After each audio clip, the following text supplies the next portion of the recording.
so we have a record of today's presentation. So for anybody who might miss this, they'll be able to see this presentation and hear this recording. So we'll just move on. For those unfamiliar, my name is Chris Allen. I am the Community Development Block Grant Coordinator. And with me today is Amy Jacobson. Amy, you're muted. I'm sorry. My name's Amy Jacobson, and I am the Noblesville Housing Authority Executive Director. And today we'll be going through information relating to the CDBG CV grant. A lot of this information is new to us. If you have questions, there is a chat feature available to us. If you look down, it should be at the bottom part of your screen, but there should be a little chat icon. If you can just type in your questions, and we will read off the questions at the end of the presentation, and we will answer everybody's question towards the end of our presentation today.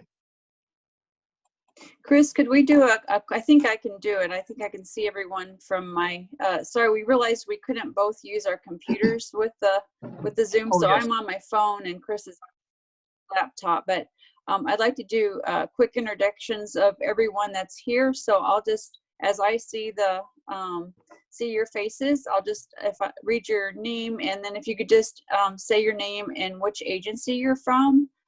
Can we start with Jane? You'll have to unmute for this part, sorry. Jane, you'll have to unmute.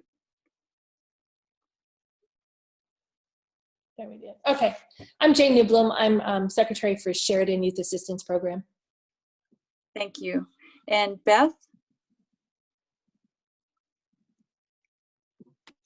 Hi, I'm Beth Gelhausen. I'm the Director of Meals on Wheels for Hamilton County. Thank you. And is it Lisa? Is that right?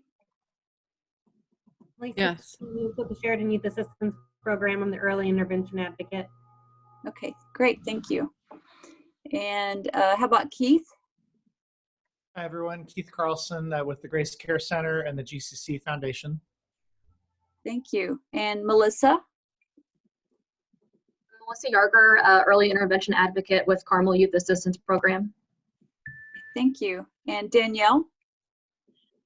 Hi, I'm Danielle, Westfield Washington Township Trustee and Hamilton County Trustees Association. Okay, thank you. And Nicole? Hi, I'm with Come To Me Food Pantry. Okay, thank you. And Brenda?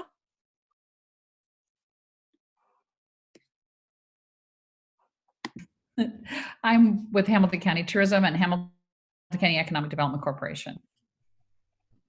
Okay, thank you. And Heart and Soul?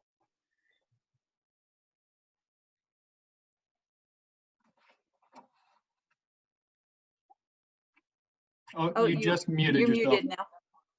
Yeah. Hi, I'm Lisa. I'm with Heart and Soul. I'm the executive director. We're a free clinic. Okay, thank you.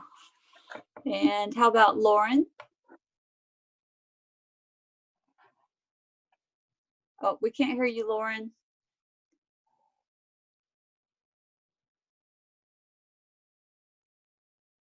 We still can't. Oh, try again. Okay, Lauren Gwynn from Shepherd Center. She's her audio is not working right. Okay, and Laura. Laura Crum. I am I'm the Manager of Public Outreach for Westfield Washington Township Trustee's Office. Okay, thank you. And we have Bob Perry. Bob Perry, St. Vincent de Paul Food Pantry on Greenfield Avenue in Noblesville. Okay, thank you. And we have Sherry. Hi, I don't have a face, but I'm with Good Samaritan Network. Okay, thank you. And Denise? Hi, I'm an independent media producer, producing primarily topics related to job search and career development, job training. Okay, thank you. And we have one more whose username is a phone number 317-769 or 317-695.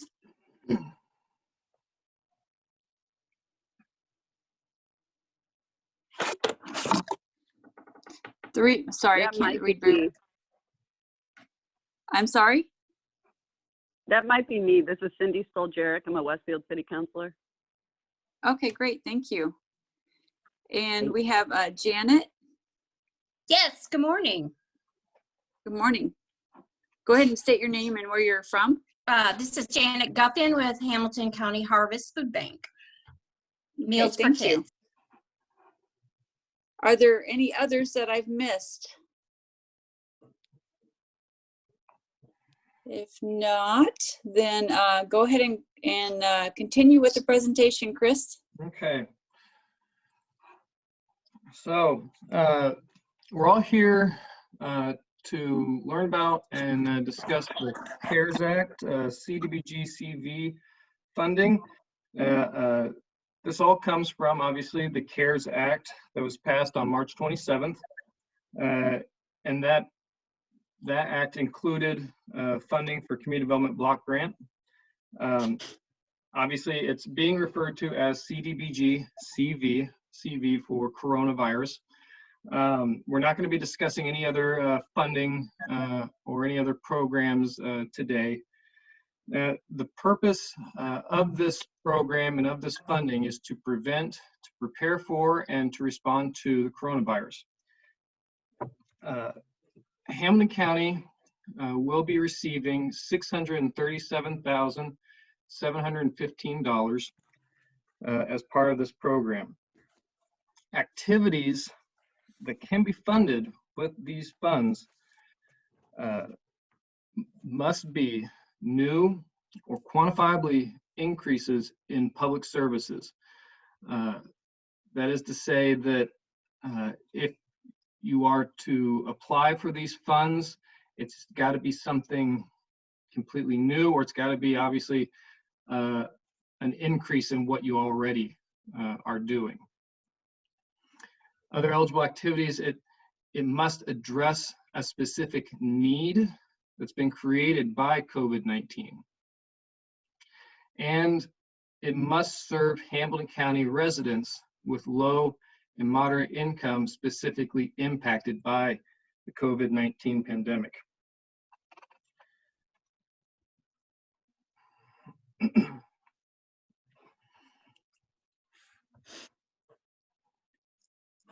Amy?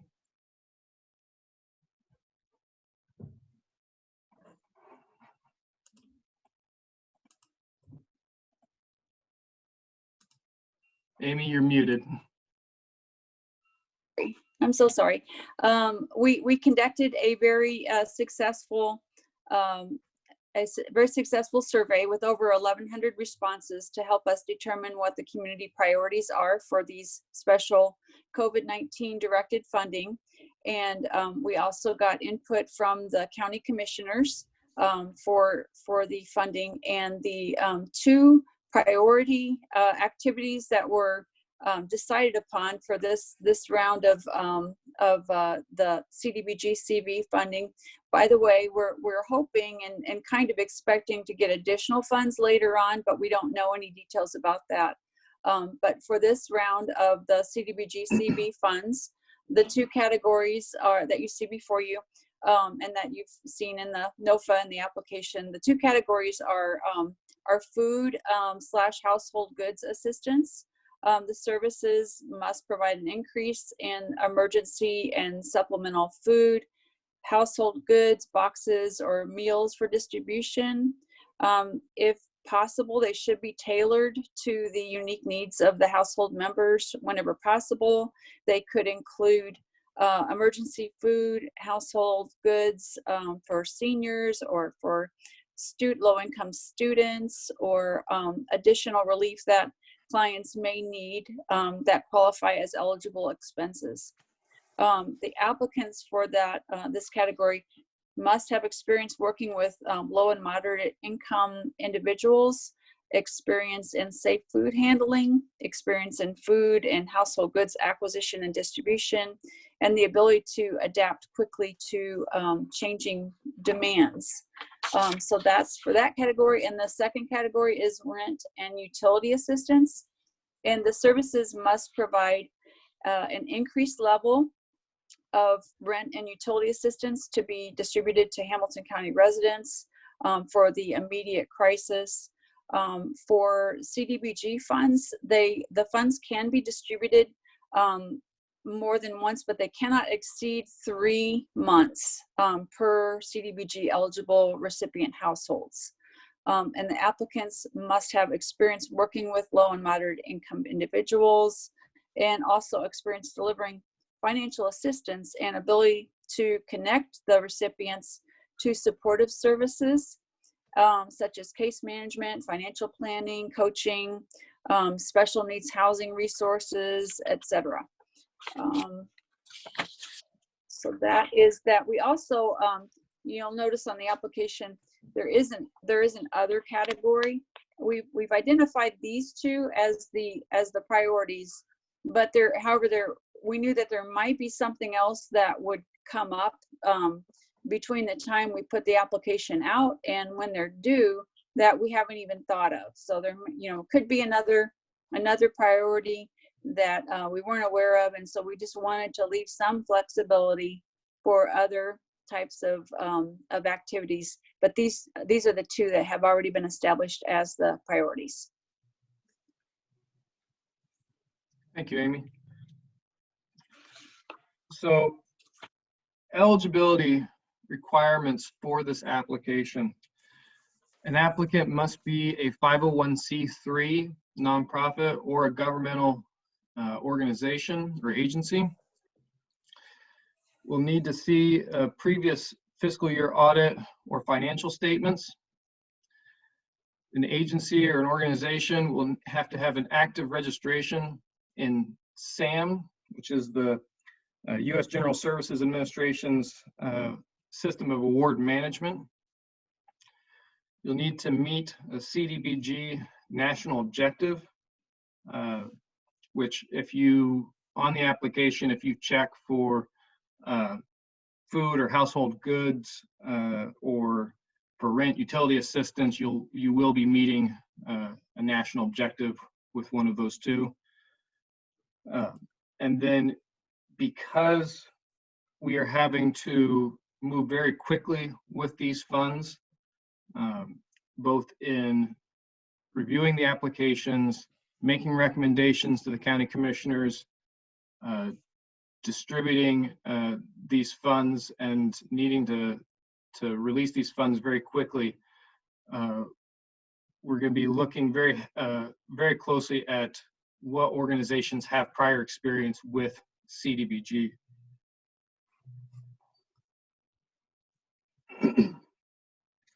So for those unfamiliar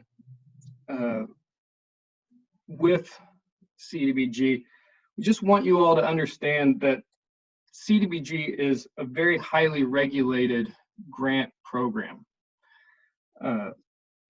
We'll have to conduct environmental review before you can take any action to provide your services to your clients. We'll have to enter into a funding agreement with you. And documentation will also be key for this for these activities, as it is for all activities funded with CDBG. And when I say that everything will need to be documented, I do mean everything. You'll need to be familiar with CDBG regulations.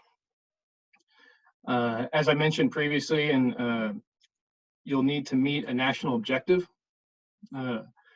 You'll have to have measurable goals and meet timeliness requirements. And to touch on that a little bit, we'll be looking very closely in your application as to how quickly you'll be able to implement the activity you're applying for, how quickly you'll be able to spend down the funding that you're applying for, because we're looking at, as Amy mentioned earlier, we're looking at the additional prospect of additional funding possibly coming down the road, and we've received indications that additional funding could be predicated on how quickly we are able to move funding out the door. And so the ability to spend down the funding that you are awarded or could be awarded is going to be a major factor in this. You'll need to have adequate financial management systems in place, and then of course monitoring. You'll need to understand that these funds will be monitored by us, and HUD will be monitoring us for these funds. We've already received indication from HUD that these funds are going to be monitored very closely. So we need to be sure that all the regulations and rules are being followed. Amy? Thank you, Chris. Okay, for the timeline, the applications were made available on April 30th. Those were made available on the county's website and distributed to all of our current awardees that are working with CDBG actively right now. Anyone who has applied for CDBG funds in the last 5 years, and plus they were distributed through the Good Samaritan Network. So we've tried to get the word out as much as possible that the applications are available. We normally have a much longer period of time that we use for CDBG funding, but because of the special nature of these funds, we're encouraged to be as quick as possible with the funding. So the applications were made available on the 30th. We're having the informational webinar today, and thank you all for attending. And the application deadline will be at 4:30 p.m. on May 7th.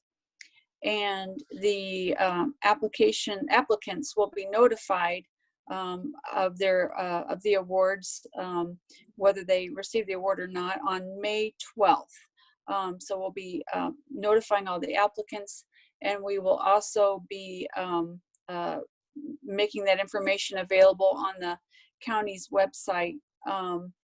The public comment period will be from May 12th through the 16th, and the county commissioners will be approving those based on our recommendations, and they'll be making the approval formal on May 18th at their county commissioner meeting. And back to you, Chris. And just a point of clarification for everyone. We will update these slides before we post them online. The public comment period will actually be, after further review and discussion, the public comment period will actually be May 13th to the 17th. So it's just a slight change from what is currently in the slides right now, but just to make sure you're all aware that there is a slight change to that.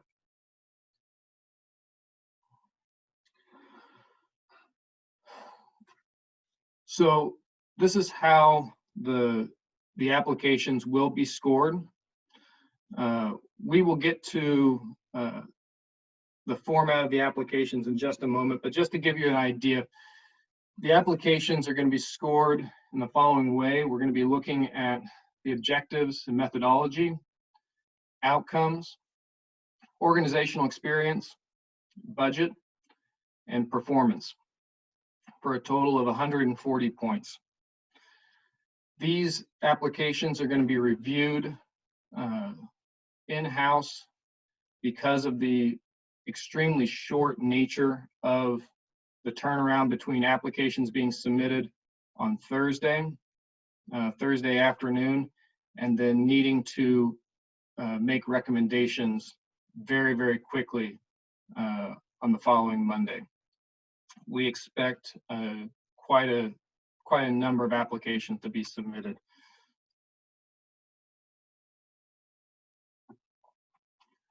So looking at the application, for those familiar with our application in the past, you'll notice that this is something completely different. And I hope that this is a positive thing. Our previous application was over 20 pages long, and this one is now under 10 pages. Another positive of this is that our application is now a fillable Word document, whereas in this recent round of applications, I received a lot of feedback that agencies were having difficulty filling in the application. So I hope that we've solved this problem. Looking at the application under, I think I might have moved too quickly. There we go. Objectives and methodology. So just very quickly, the first part of the application is where we're going to be getting from you just basic information, organization, name, how we're going to be able to contact you, address, phone number, all that basic information. Then under objectives and methodology, this is where you're going to be putting in exactly what the national objective is that that you're going to be fulfilling, and so that again should be pretty straightforward. We're also going to be looking at the scope of work, and did you clearly explain the scope of work for the activity? We're also going to be looking at the funding amounts and the timeline for implementation. As we discussed previously, this is going to be a very important aspect of the application and the review process. We're also going to be looking at COVID-19 safety. Have you implemented any sort of safety precautions, policies and procedure updates that take into account any sort of safety precautions for not just your clients, but also for your staff? This would be where you would put those in.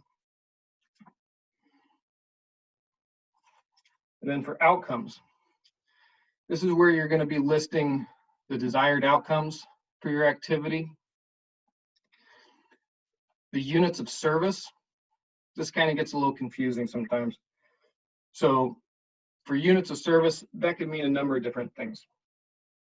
For rent utility assistance, that could be the number of households that are receiving rent assistance.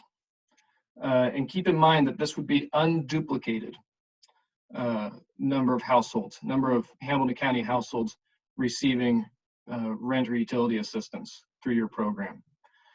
For food distribution or household good distribution, this could be the number of households, again, unduplicated, that would receive this sort of service. It could also be the number of pounds of food that are being transported. It could be really a number of things, but most importantly, it's exactly how are you going to be documenting this service. The target population to be served, again, going into this, is there a specific target population that you are going to be serving? That is to say, is it all Hamilton County low and moderate income residents, or is there a specific population that you'll be serving? Seniors, homeless populations, Victims of domestic violence could be another specific category. So this is where you would specify that.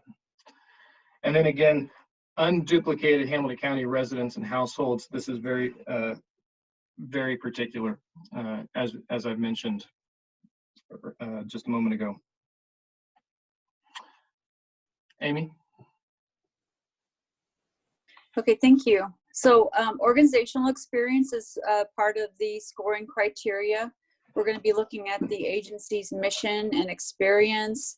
What is the organization's mission and how does it relate to what the organization has applied for in terms of the CDBG CV funds? How many years has the organization been providing the proposed program or service? We're also looking at collaboration. How does the agency collaborate with other organizations, governmental entities, and regional partners in terms of this service that's provided? We have to make sure that the services that are being provided are funded appropriately with the CDBG CV funds. And so we're going to be looking at has the organization applied for other federal funds to carry out the activity, and are there any federal funds that would have been more appropriate or are also appropriate? So we're looking at that, and we're also looking at and the resources that the agency has available to carry out the service. One thing to mention is that it's a reimbursable program. So with CDBG funds, the agency would have to spend the funds, carry out the activity first, and then we reimburse with CDBG funds. We're also looking at whether the organization has received CDBG funds in the past, and because of the federal funding nature of it, we have to, just like any other program that's funded with CDBG, we have to meet Section 3 requirements and also the MBE, WBE requirements. So if applicable, if there was going to be any employment or job training involved with the program, we would ask that the organization follow the Section 3 requirements. And also, if there's any businesses that are being hired to help carry out the activity, then we would ask the agency that they are making sure to procure registered MBE and WBE businesses. So that is that slide. You can move on to the next one. So we're also looking carefully at the budget. As Chris mentioned, we try to make this application as streamlined and easy as possible. We're going to be looking at the budget, specifically, how are the funds, the CDBG CV funds, being used in the budget to carry out the services. We're going to be looking at the budget narrative just to make sure we understand exactly how those funds are going to be used, and how are they related to the other funds that the organization has to carry out the service, if applicable. So under the other funding, we're going to look at that carefully to make sure we understand what the other sources of funding are.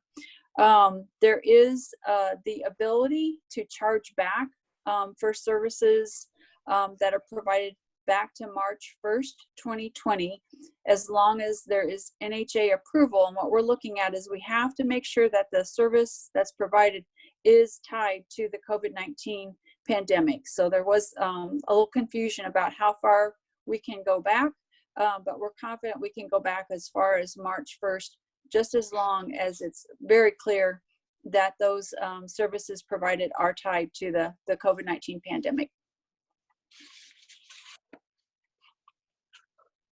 Okay, go to the next slide.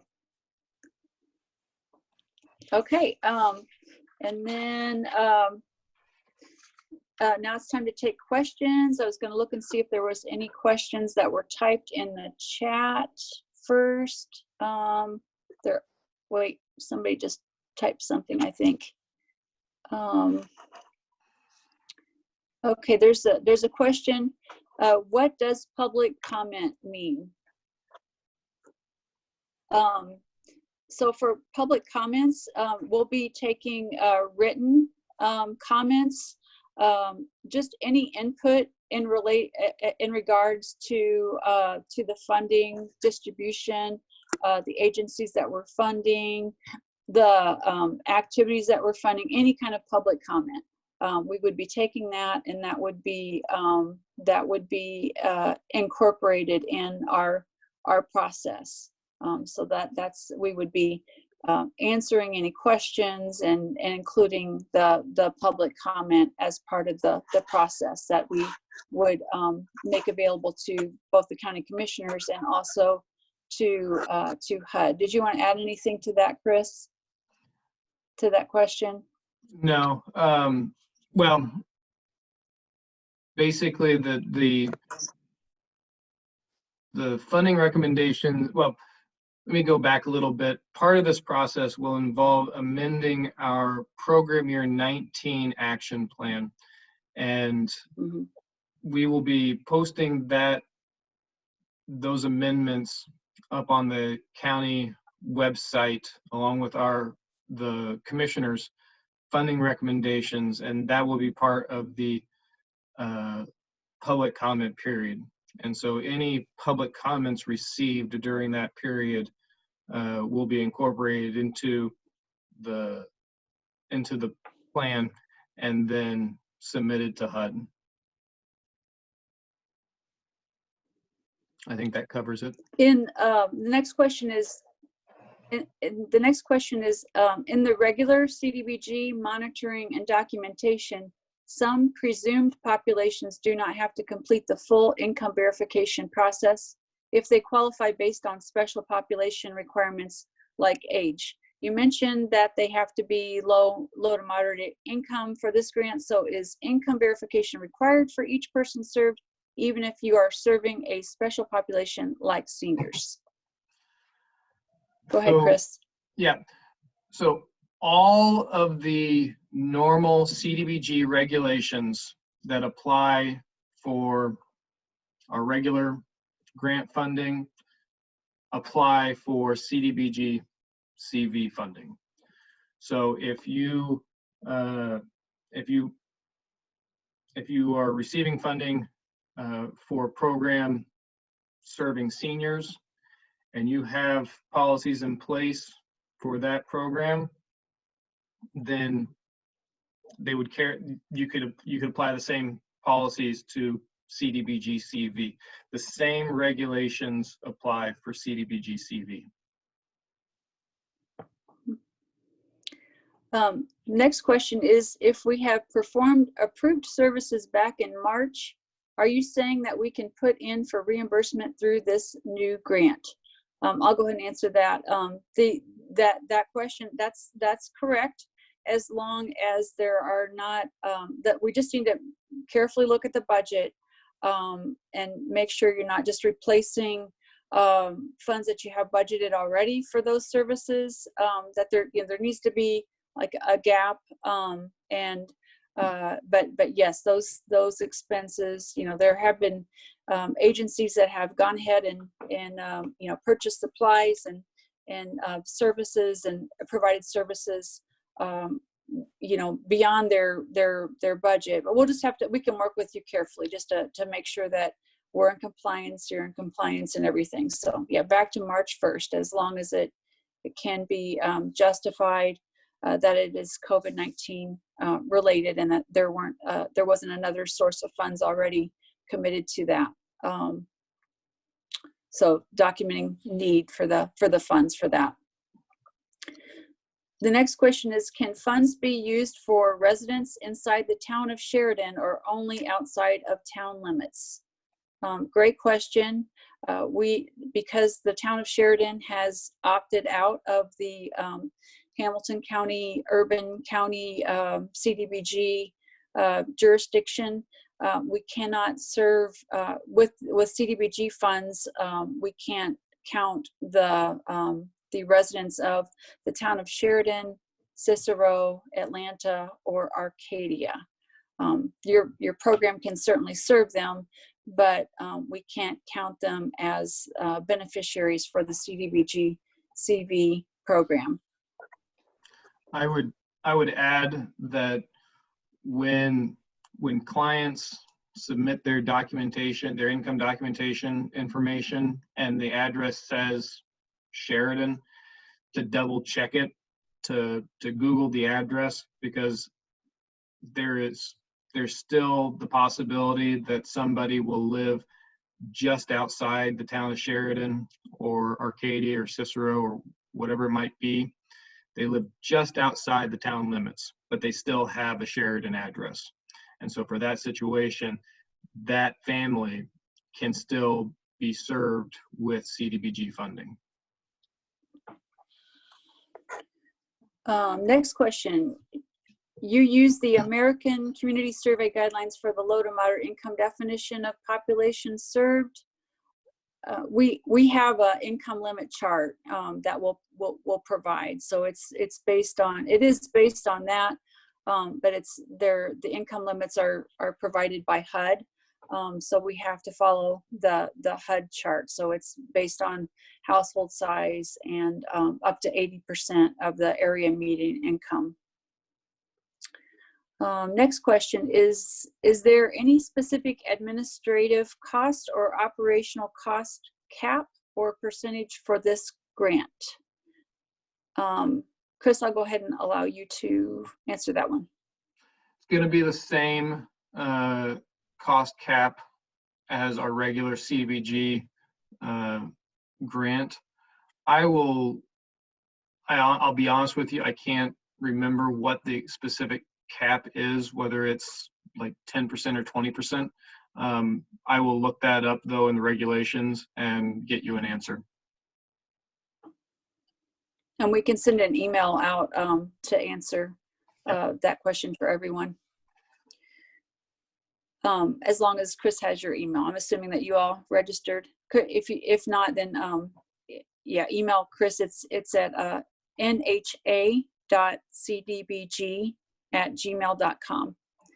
And then there's another question, clarification of unduplicated services within funded program or cross-funded programs.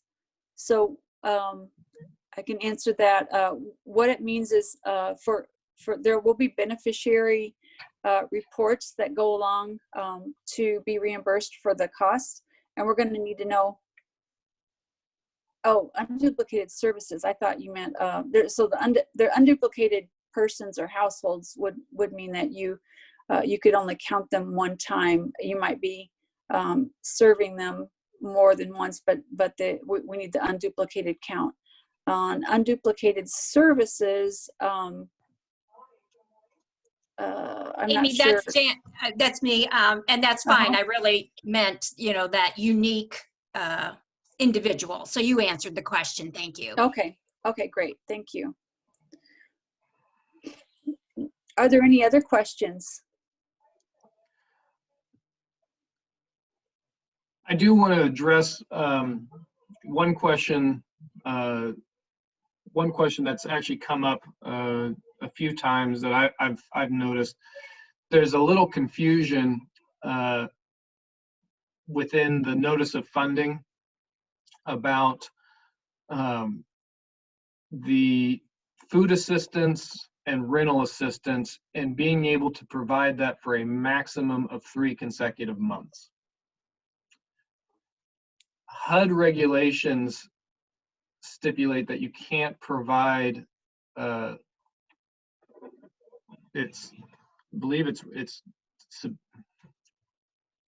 blanking on the word. So I'm not even going to guess it. Can't guess with regulations. I believe they're referring to rental assistance, like mortgage assistance and like utility assistance. And rent assistance, yeah. Mm-hmm.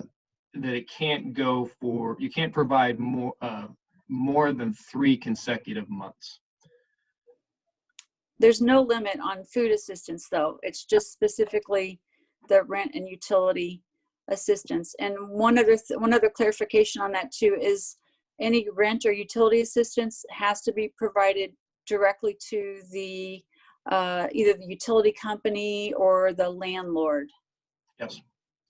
Doesn't go directly to the person, the individual. I hope we've answered everyone's questions. I have a question.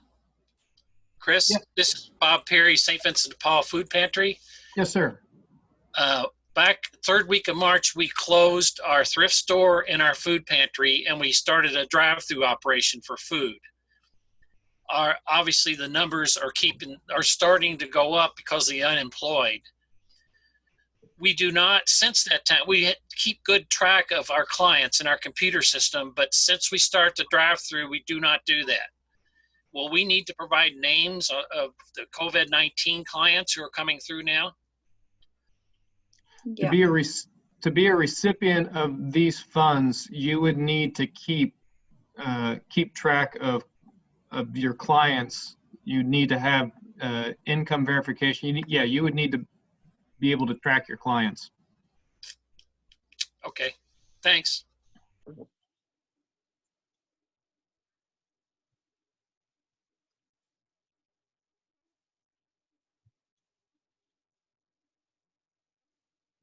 Are there any other questions?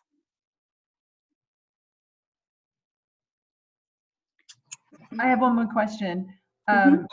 If we are providing food, and I don't know that it's going to come into play for us, but if we are providing food directly to pantries or after-school programs, do we have to verify who they are giving the food to?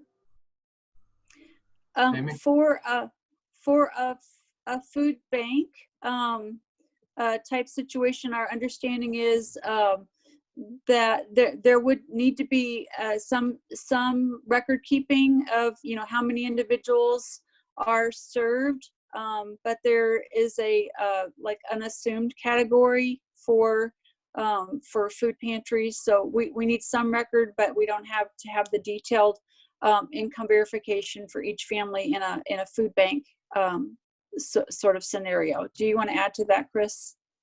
No.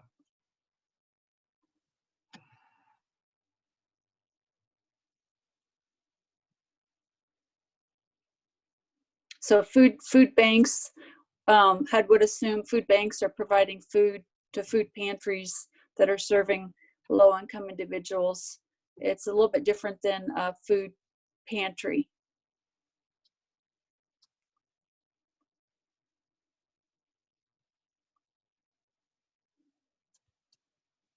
And if there's anything that's still unclear, please feel free to email. Again, it's nha.cdbg@gmail.com. Does anyone else have any final questions before we wrap this up?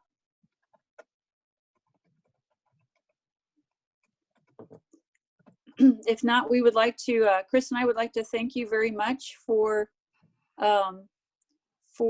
attending the webinar and for your interest in this program and for all you do to serve the folks who need services in Hamilton County. We really appreciate all that you do, and thank you very much for your participation. Thanks, Amy and Chris. I appreciate it. Okay, thank you. Thank you. Thank you. Thank you, guys. Thank you. Appreciate it. Thank you. Thank you. Thank you, everyone.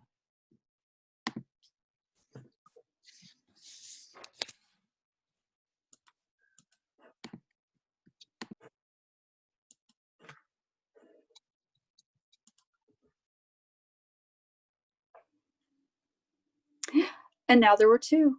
Is that everybody? I believe so. I am stopping the recording.